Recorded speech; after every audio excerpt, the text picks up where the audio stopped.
It's not about meat. It's why is it now 1 in 2 who have this stupid disease, and what are we doing about it?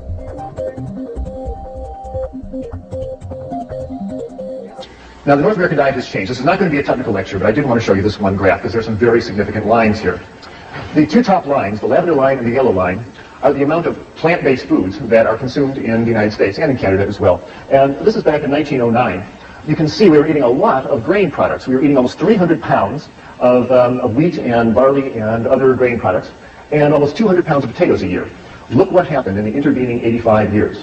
Our consumption of wheat and grain products has fallen to half of the 1909 level, and our potato consumption has fallen to half of the 1909 level. Look what happened to the amount of flesh foods that we are eating. The amount of milk we consume has more than doubled. Our beef consumption has gone up by 50%, and our chicken consumption has gone up by 280%. We are eating a tremendous amount of animal flesh, and we have essentially exchanged a plant-based diet for a meat-based diet. And the results have been just disastrous for both our health and the environment. Consider how much animal flesh most North Americans eat. In their lifetime, the average meat-eating American is going to eat 15 cows. Going to eat 24 hogs, eat 12 sheep. She will eat 900 chickens, and 1,000 pounds of assorted animals that either swam in the water or flew in the air. That is a tremendous amount of animal flesh to be pouring through the human bloodstream year after year. No wonder we wind up with clogged arteries and high blood pressure and cancers and a lot of other diseases, and I'll show you how those two are related. I said that I realized what I was looking at was all the fat in the beef burger, and the butter fat, and the cheese, and the butter fat, and the ice cream, and the butter fat, and the milk that oozed out into his blood and turned his blood fatty. It's a well-known clinical phenomenon. It's called lipemia, and it happens every time you eat a fatty meal. You turn your blood fatty, and your blood stays this way for 4 hours until your liver can clear it out of the bloodstream. If you are like most North Americans and eat bacon and eggs for breakfast and a cheeseburger for lunch and fried chicken for dinner and ice cream for dessert, you're keeping your blood fatty all day. The stuff never clears out of the bloodstream.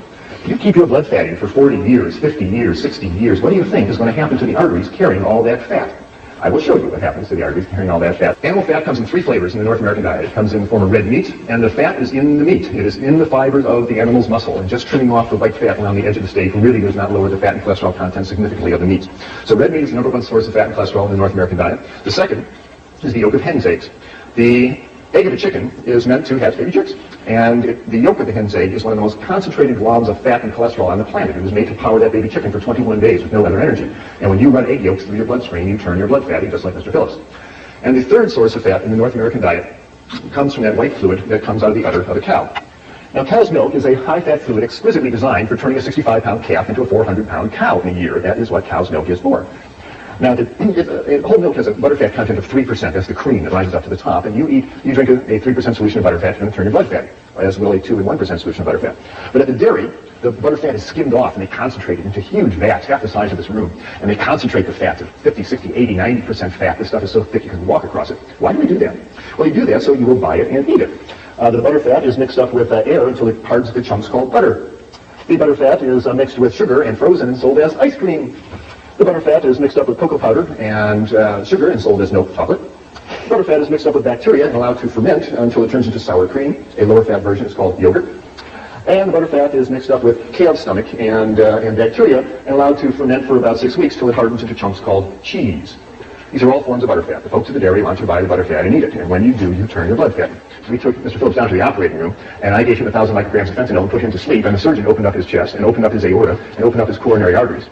And what the surgeon started pulling out of Mr. Phillips' arteries were great, long, yellow, greasy, sausage-like formations of fat that look like this. Why does this happen? Because all fats are not created equal. There's a fundamental difference between animal fats and plant oils. Animal fats contain cholesterol. No plant food contains cholesterol in any significant amount. It is an animal product. And very importantly, animal fats are highly saturated. They've got lots of hydrogen atoms hanging on them, and that makes animal fats very stiff. In fact, animal fats are solid at body temperature. If you're in a kitchen on a summer day and you've got a piece of T-bone steak on the counter and it's 98.6 degrees out, the same as your body temperature, the fat on that beef steak is solid. It's a nice white chunk sitting there. If you have a bottle of olive oil on the same table at that same temperature, it's liquid at that same body temperature. I don't know about you, but I don't want to eat any fat that is solid at my body temperature because it's going to start clogging up my arteries. And that's the beauty of plant oils. They're liquid at your body temperature. They really don't cling to your arteries. Animal fats contain a substance called arachidonic acid. And arachidonic acid stimulates the creation in the body of a substance called prostaglandin 2. And prostaglandin sets off lots of inflammatory reactions in the body that can irritate the blood vessels, perhaps contributing to atherosclerosis. It may well cause a lot of inflammatory reactions in the joints, the skin, the bronchial membranes, and other places. Plant oils have a substance called linoleic acid, and that gives rise to a substance called prostaglandin 1 and 3, and these are natural anti-inflammatories. They soothe inflammation in the body. So people who are on more vegetarian diets have much less problem with inflammatory diseases. Fundamental difference. You have no need to take animal fats into your bodies at all, and I really suggest you eat all your fat needs, and we need about 50 grams of fat a day. You get it from plant oils. You find it in grains have oils, legumes have oils, nuts, seeds. There's lots of oils available in the plant kingdom. That's where you should meet your oil needs, not from the fat of animals. On a typical North American eating day, a typical American who has bacon and eggs for breakfast and a glass of milk, who has a cheeseburger and milkshake lunch, and has a beefsteak dinner with a glass of milk and some ice cream for dessert, is clipping along at 150 grams of protein. That is a 5-day supply of protein. That is too much protein. Why? Because your body can't store protein. You can store fats, you can store carbohydrates, you can't store protein. So what happens? Well, your liver starts breaking down that protein, and as it metabolizes it, it releases all sorts of toxic nitrogen-containing wastes like urea and ammonia and amino acid fragments. And these have a detrimental effect on the body, because as all these amino acid wastes go through your kidneys, it makes you lose calcium out of your urine. Why does that happen? Because there's fundamental differences between animal protein and plant protein. And I'm talking about the protein in meats and dairy products. Animal proteins contains amino acids that have sulfur, and sulfur makes extra acid in the body. And as acids walk through the bone, they dissolve calcium out of the bones. Plants have much less acid. Animal protein is very concentrated. The muscle of an animal is the most concentrated protein on the planet, and so there's a big bolt of protein that goes into your bloodstream as soon as you eat it. Plant protein is mixed up with fiber. When you eat whole grain rice or whole grain barley, it takes hours for that to be absorbed into your bloodstream. The absorption time is much, much slower. So the less acid nature of plant protein and slower absorption rate means it's much gentler in the body, and it doesn't pull calcium out of your body. That's a very significant phenomenon. The phenomenon of protein pulling calcium out of your body is appropriately called protein-induced hypercalciuria, too much calcium going out in the urine. What I'm saying is, and it's well documented, when you eat a big bolt of animal protein, whether it be red meat or chicken or fish or even milk, the acid nature of the protein washes through the bones, dissolves the calcium, which then goes out in the urine.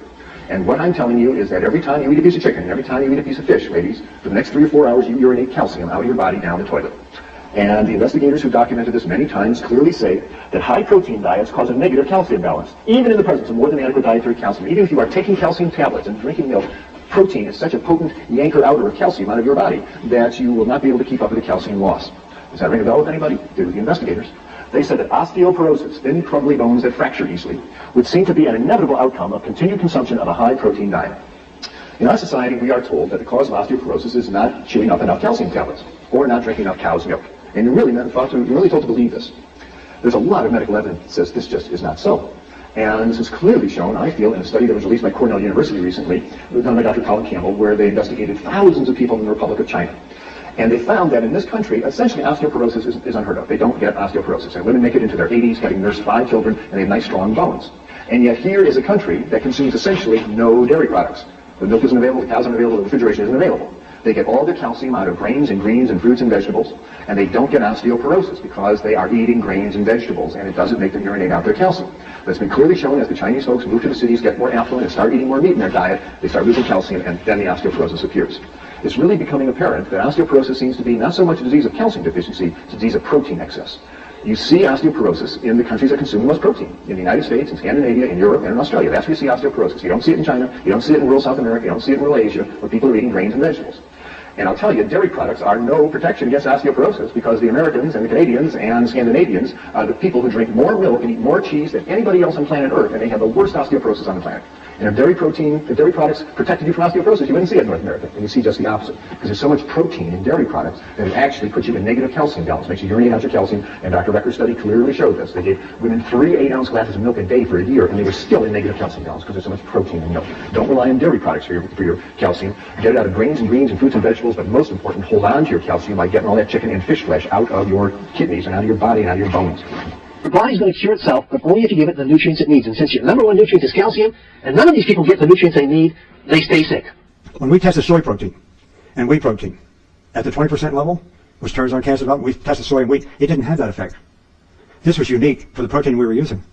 And the protein we were using was, of all things, casein. Well, 87% of the protein in cow's milk. You know, one of the most sacred of all kinds of nutrient situations we could possibly imagine. It certainly is the kind of nutrient, if you will, that I, from my background, personally and professionally, thought was the very best. And so the casein of the animals is what was, in fact, turning on the tumor development. The soy and wheat did not. And so all of a sudden it was emerging here, and looking at this level, here's a casein, an animal protein, and these 2 plant proteins going like that. The animal protein was turning on cancer development, the plant protein was not. The human body, when it lacks these minerals, begins to build up acid. and the acid dries up the oxygen. Now, a medical doctor called Dr. Otto Warburg won 2 Nobel Prizes for discovering that this acid, removing the oxygen, was the cause of cancer. In acid, oxygen can't remain, so it's expelled. So as your body fluids become more acidic, you have less and less oxygen. And we're oxygen critters. We need this oxygen badly. So by giving yourself these minerals, you drive out the acid, you bring in the oxygen, and your body can be healthy. They're all caused by acidosis. And so you review what you're eating. And most Americans, of course, aren't eating enough minerals, so they're all candidates for these diseases. Or the Okinawans over in Japan here. The Oprah Winfrey Show talked about how they live long and they never get sick. They all have one thing in common. They all consume over 100,000 milligrams of calcium a day. The average American is 35. He has more calcium going out of his body and into the body, and that's when it starts. By the time he's 60, about 98% are totally calcium deficient, and that's why we have people 60 with heart disease, lupus, Parkinson's. All these diseases are caused by acidosis. DNA, which is your blueprint to stay young, and your blueprint to repair yourself. Did you know that DNA only works when smothered in calcium? So when you haven't had your calcium today, your DNA is virtually dormant, and you grow old twice as fast, and your body can't